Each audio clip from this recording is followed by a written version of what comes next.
De volta com o programa Meio Rural, a gente continua falando sobre a seca. Até o momento, 184 municípios piauienses decretaram situação de emergência no Piauí.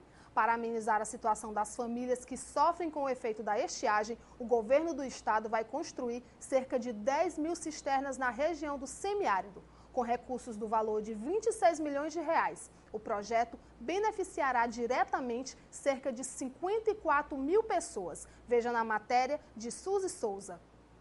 O número de cidades em situação de emergência no Piauí vem crescendo a cada dia.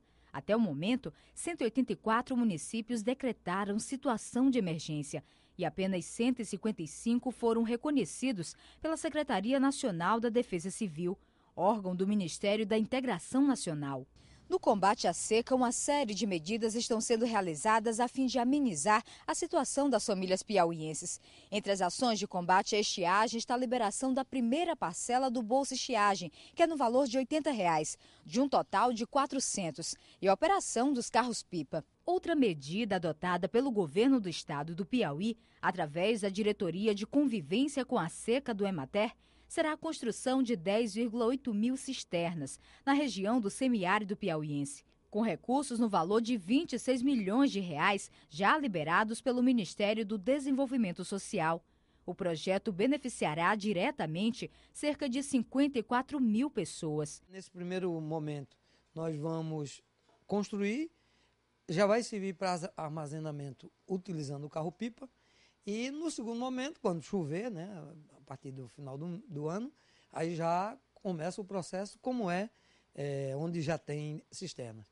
Além disso, são dois tipos de cisternas, uma de placa para 16 mil litros, que é aquela para consumo humano, e uma que a gente chama calçadão, que é para 32 mil litros, que é mais aberta até para utilização de uso para água para os animais, para água para o gasto, como se diz, né? Então, esses dois tipos.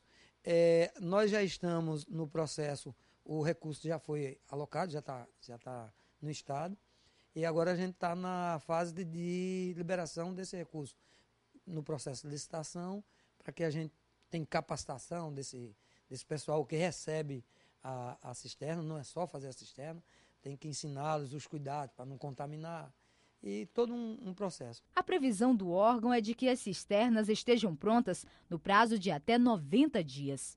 No quadro direto do campo dessa semana, vamos acompanhar uma matéria especial falando sobre a produção de mel. Veja com o Sérgio e o Vicente.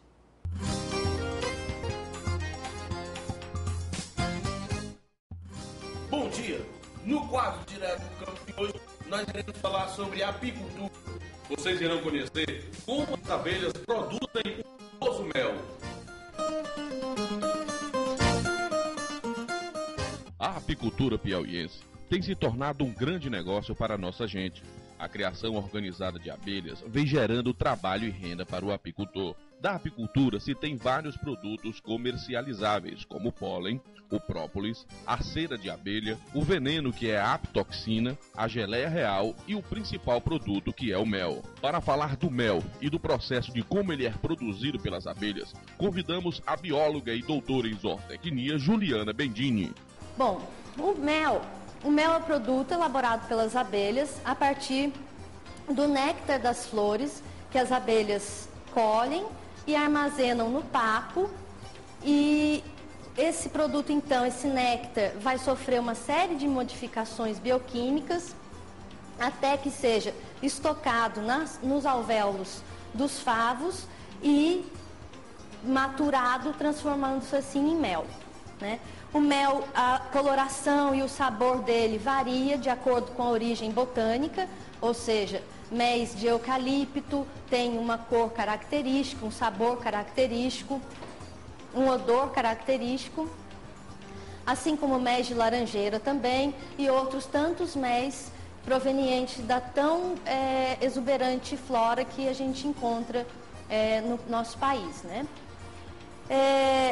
Ele é o produto apícola mais conhecido e mais comercializado, podendo ser considerado, então, o carro-chefe da apicultura. Então, a gente sabe que as abelhas, quando elas visitam uma flor, elas procura do néctar, elas introduzem a probóscide, que é a língua da abelha, sugando então o néctar. O néctar ele é constituído principalmente de sacarose e água.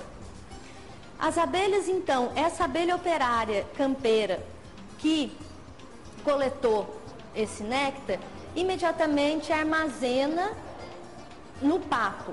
No papo dessa abelha campeira já começa-se a ter a ação de uma enzima chamada invertase, que vai quebrar essa sacarose do néctar em glicose e frutose. Mas esse processo é o processo de transformação do néctar em mel.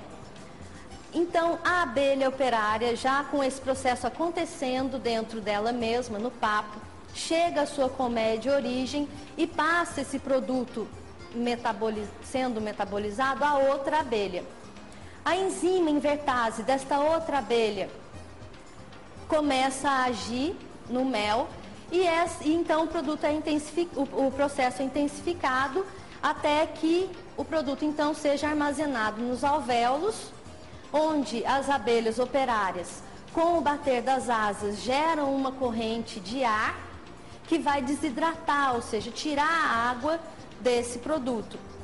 Quando o mel encontra-se com uma umidade aproximadamente de 17%, as abelhas operárias secretam uma película de cera chamada opérculo, que vai fechar então esses favos, protegendo o mel contra a ação da umidade relativa do ar, que pode agregar água ao produto. Então o mel assim está pronto. Esse é o processo de produção de mel pelas abelhas. O apicultor então colhe esse mel e dá-se início a uma série de manipulações para o beneficiamento e então invase e comercialização.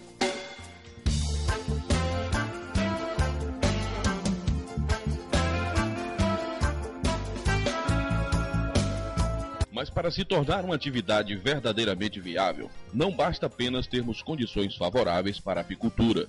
É preciso que haja uma valorização do produto e um mercado consumidor disposto a pagar um bom preço. O preço do mel brasileiro evoluiu muito ao longo do tempo, né? Então, de 2000 a 2010, quando o Brasil começou a colocar o seu produto para exportação ao mercado externo, a gente tem uma evolução positiva do preço do mel, né?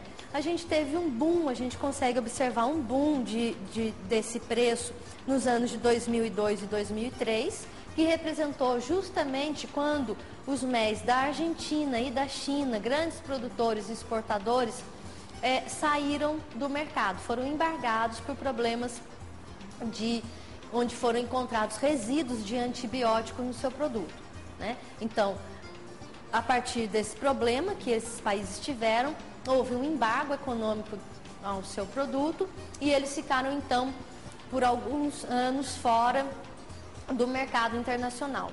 Durante esse período então o Brasil se aproveitou porque nós temos grandes áreas ainda sem a existência de monoculturas, que a gente sabe que exigem grande quantidade de fertilizantes e agrotóxicos. Então a gente também tem as nossas abelhas africanizadas híbridas muito mais resistentes a doenças, nós não precisamos tratá-las com antibióticos e também, por outro lado, ainda temos méis considerados orgânicos, sem resíduos de agrotóxicos, né? Então, o nosso mel nesse período foi muito valorizado. Em 2006, no entanto, a gente observa uma redução desse preço, que representa justamente o período em que o nosso mel foi embargado. Apesar do Brasil ter essas condições favoráveis de rusticidade, onde as nossas abelhas são resistentes às doenças, e a condição de não termos um mel com quantidades de agrotóxicos, apesar disso, a Comissão Europeia esteve no Brasil e pediu que fosse então mostrado a eles, através de laudos, de análises, que o nosso mel estava isento desse tipo de produto. O que não aconteceu. Na realidade, o Brasil não tinha laboratórios que fizessem esse tipo de análise. Houve também uma negligência por parte do Ministério, do governo, e esse relatório exigido não foi apresentado. Dessa maneira, o mel brasileiro foi embargado durante um período e as vendas começaram, então, se restabelecer, sendo exportado o mel para os Estados Unidos e, recentemente, essa situação de embargo cessou e o mel brasileiro, então, se restabeleceu no mercado. A apicultura hoje no Nordeste é uma atividade altamente rentável. Basta você trabalhar com tecnologia e conhecimento. Isso mesmo. E você pode participar do nosso programa enviando perguntas, tirando suas dúvidas, participando através do jeito que aparece na nossa tela. E para nós é um prazer muito grande estarmos lhe atendendo. Até o nosso próximo programa. Chegou o momento delicioso do programa Meio Rural. Eu vou falar agora de carnes. E carne com qualidade é no Frigotil. No Frigotil você encontra carnes de qualidade e confiança. E sabe por quê? Porque o Frigotil só trabalha com carnes selecionadas, inspecionadas e aprovadas pela Vigilância Sanitária. Tudo para levar mais sabor e macieza à sua mesa. Então não esqueça, tem sempre um Frigotil bem perto de você, pronto para garantir o sucesso das suas receitas. Frigotil, carnes de qualidade. Intervalo comercial. No próximo bloco tem os destaques com a jornalista Larissa Belo. Não sai daí que o programa Meio Rural volta já.